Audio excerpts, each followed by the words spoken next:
Pessoal, graça e paz, nós estamos vivendo um período de tentação.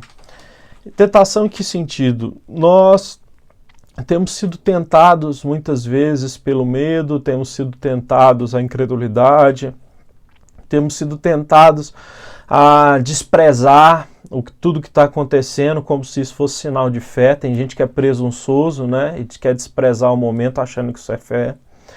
A questão é que são várias tentações, o medo financeiro, o medo do mundo acabar.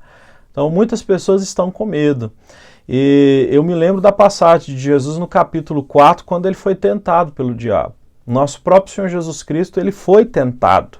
E nós estamos sendo tentados por uma série de coisas, por uma série de medos, de incertezas que têm nos rondado. Só que o texto diz que no capítulo 4, Jesus foi levado pelo Espírito Santo ao deserto para ser tentado pelo diabo. Foi o Espírito Santo que levou Jesus para ser tentado. Esse momento, nós como cristãos, nós temos sido levados ao deserto pelo próprio Deus.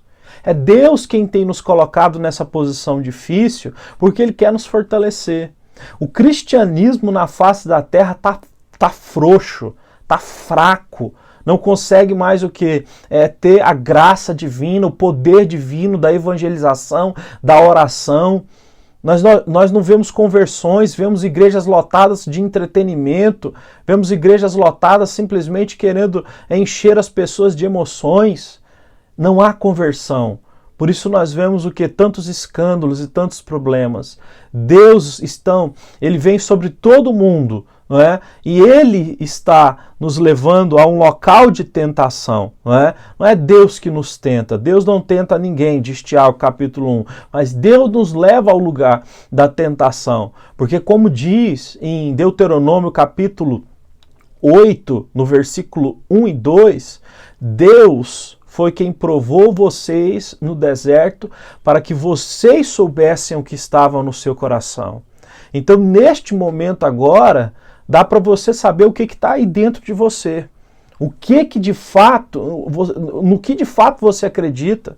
Se você acha que Deus abandonou o mundo, que Deus não está com você, que Deus não está protegendo você, isso é um sinal de que você não entendeu ainda como Deus é poderoso e como Ele cuida da nossa vida.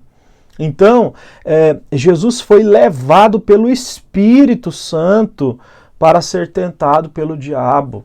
Nós estamos no momento aí, então, passando por essas tentações que eu citei aí a princípio.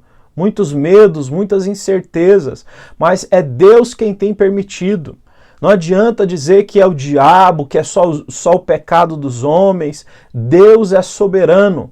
E ele nos trouxe nessa situação para purificar os justos e para sujar ainda mais os injustos. Como diz lá em Malaquias no capítulo 3, não é? Vai chegar um tempo em que as pessoas vão ver que os justos são cada vez mais justos e os ímpios cada vez mais ímpios. Porque o justo vai continuar a se limpar e o sujo vai continuar a se sujar.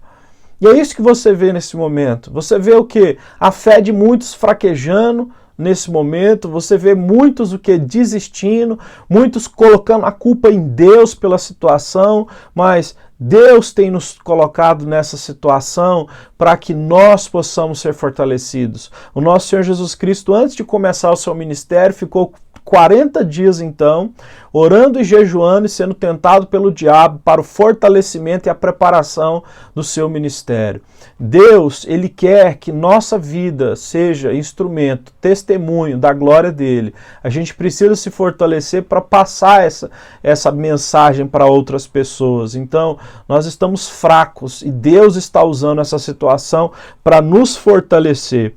E as tentações do diabo não derrubaram Jesus. Porque não sobreveio tentação que não fosse humana, Deus é fiel e envia o escape. Então, transforma essa pedra em pão? Não, porque nem só de pão vive o homem.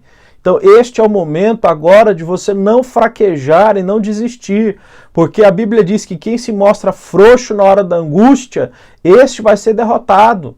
Provérbios 24, verso 10. Seja forte na sua fé em Deus e em acreditar que Ele é soberano e está com você. Porque o nosso Senhor Jesus Cristo passou por tentações e dificuldades. Deus permitiu e ele foi vencedor. A igreja foi vencedora com relação à perseguição e continuou crescendo. Capítulo 3, 4, 5 de Atos. Nós precisamos entender isso. Davi foi vencedor sendo perseguido por 13 anos por Saul, se tornou rei, o maior rei de Israel. José, 13 anos sendo injustiçado, né, se tornou o quê? O homem que Deus escolheu para abençoar a terra num momento de provação de comida, que não ia ter comida na face da terra.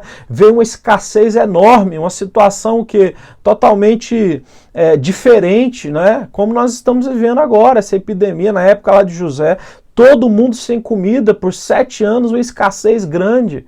Mas Deus usou aquele homem. Então, Deus tem feito isso. O texto diz, então, que Jesus foi tentado, mas ele não cedeu. Não ceda à incredulidade, não ceda à murmuração, não ceda ao vitimismo. Diz a palavra de Deus que no final o diabo deixou e os anjos de Deus vieram servir Jesus. Deus sabe, né, como nos fortalecer. Deus sabe como nos treinar. Deus sabe como nos preparar. Deus está treinando uma igreja forte. Eu falei isso. Nós estamos vivendo uma entre-safra de igrejas. As igrejas que vão prevalecer de pé são as igrejas que privilegiam e colocam a Bíblia no centro, sem ficar fazendo palhaçada com as escrituras. Essa igreja vai prevalecer. Essa igreja que continua o quê?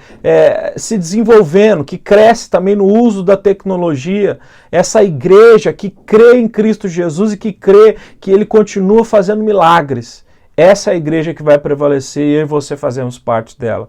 Então, tenha fé no nosso Deus, porque Ele está conosco, caminhando do nosso lado. Deus te abençoe e te fortaleça, a você e a sua família, em nome de Jesus.